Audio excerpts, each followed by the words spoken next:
everybody, JC here with another T&I toy review. And today's review is in association with MarvelousNews.com, your #1 news source for everything Marvel. And for today's review, we're going to take a look at another of the figures in the new Marvel Legends Infinite Series Avengers S.H.I.E.L.D 3-pack. This set will be released as a Toys R Us exclusive, should be out by April, if not sooner.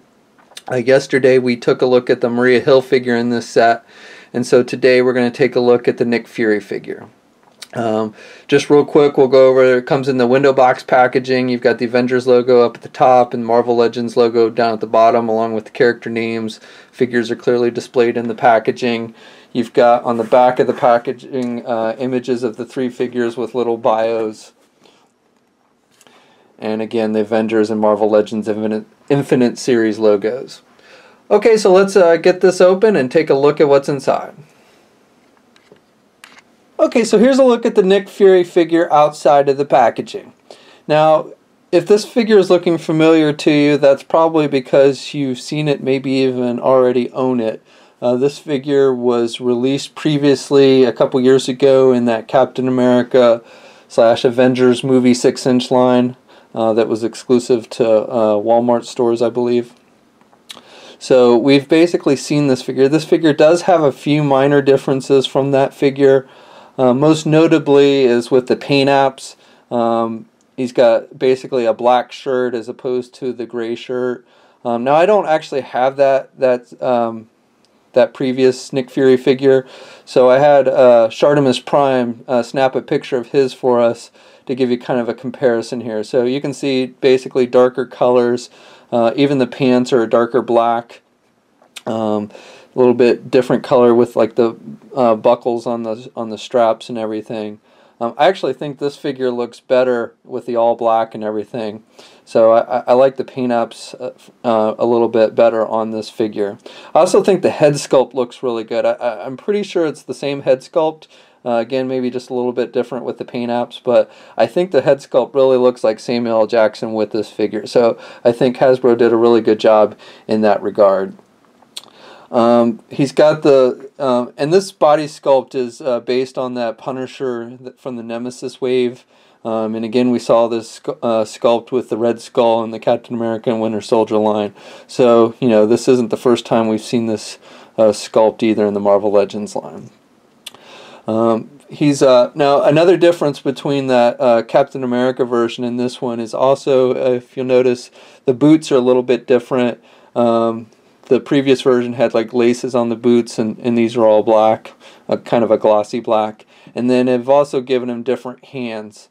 He's got gloves that cover his hands completely on this figure, as opposed to the fingerless gloves, but also the hands are just sculpted a bit differently on this figure as well. For accessories, this figure comes with, technically comes with the two pistols. Now, I mentioned in the Maria Hill video, I had basically given her one of the pistols, and I still think the pistol that comes in this set works better with her than Nick Fury, but I guess technically they're supposed to both be Nick Fury's. He does have two working holsters. He has one on his leg and then one on his chest for the pistols. Now the thing is though, he can hold the one pistol pretty good in his right hand, but this left hand, even though it is sculpted open, he does not really hold a gun very well in it. The fingers are too far apart, so you can kind of set it in there loosely, but he's not going to hold a gun tightly in that hand. So again, I think one of these pistols is really better off giving it to like Maria Hill than both of them to Nick Fury. To be honest, I don't actually like these pistols for Nick Fury. I don't like the blue striping and the lighter color silver that they used on these pistols, so I don't actually think they look very good. So I dug up some other pistols I have, and so here's like an all black one that I think looks good in the holster. To be honest, I don't remember what this pistol came from.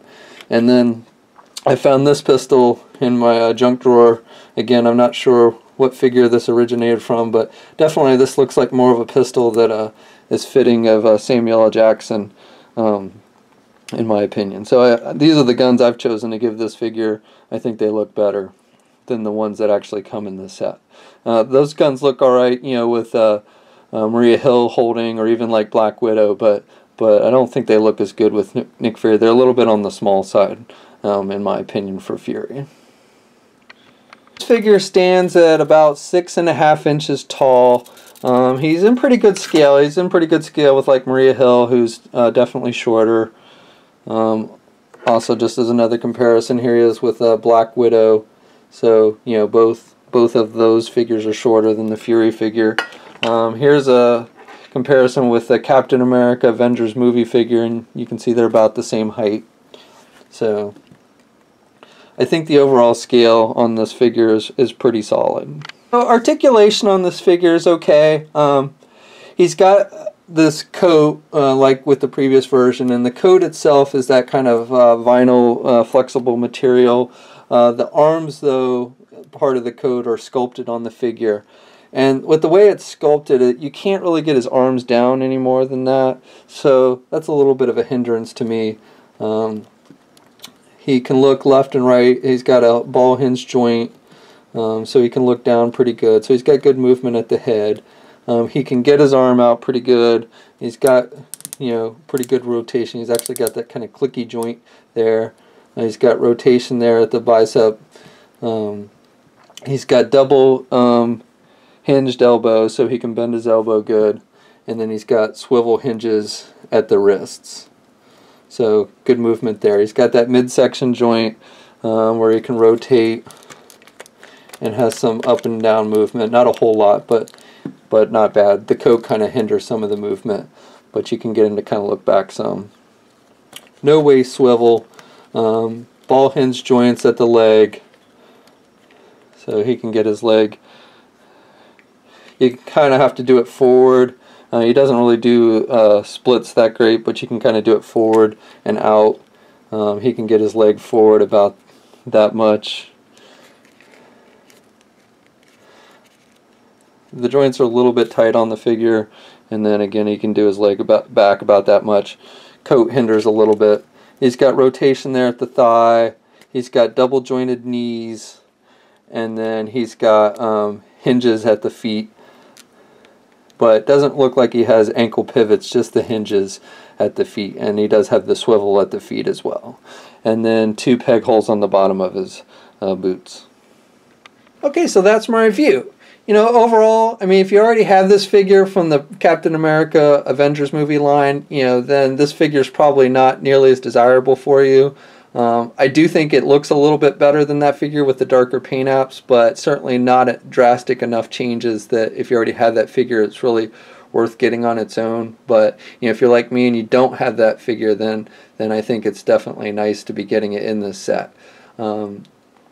It is, on its own right, it is a pretty nice figure with decent articulation, and again, I think they did a really good job of capturing the look and feel of Samuel L. Jackson. So this, as I've mentioned before, this set is due out by April, though I wouldn't be surprised if it isn't released sooner. We'll be taking a look at the third and final figure in this set with Agent Coulson in the next day or so, so be sure to check back for that. And if you haven't already, please leave a comment. Let us know what you think. If you haven't already, please subscribe. And until next time, I'll catch you later.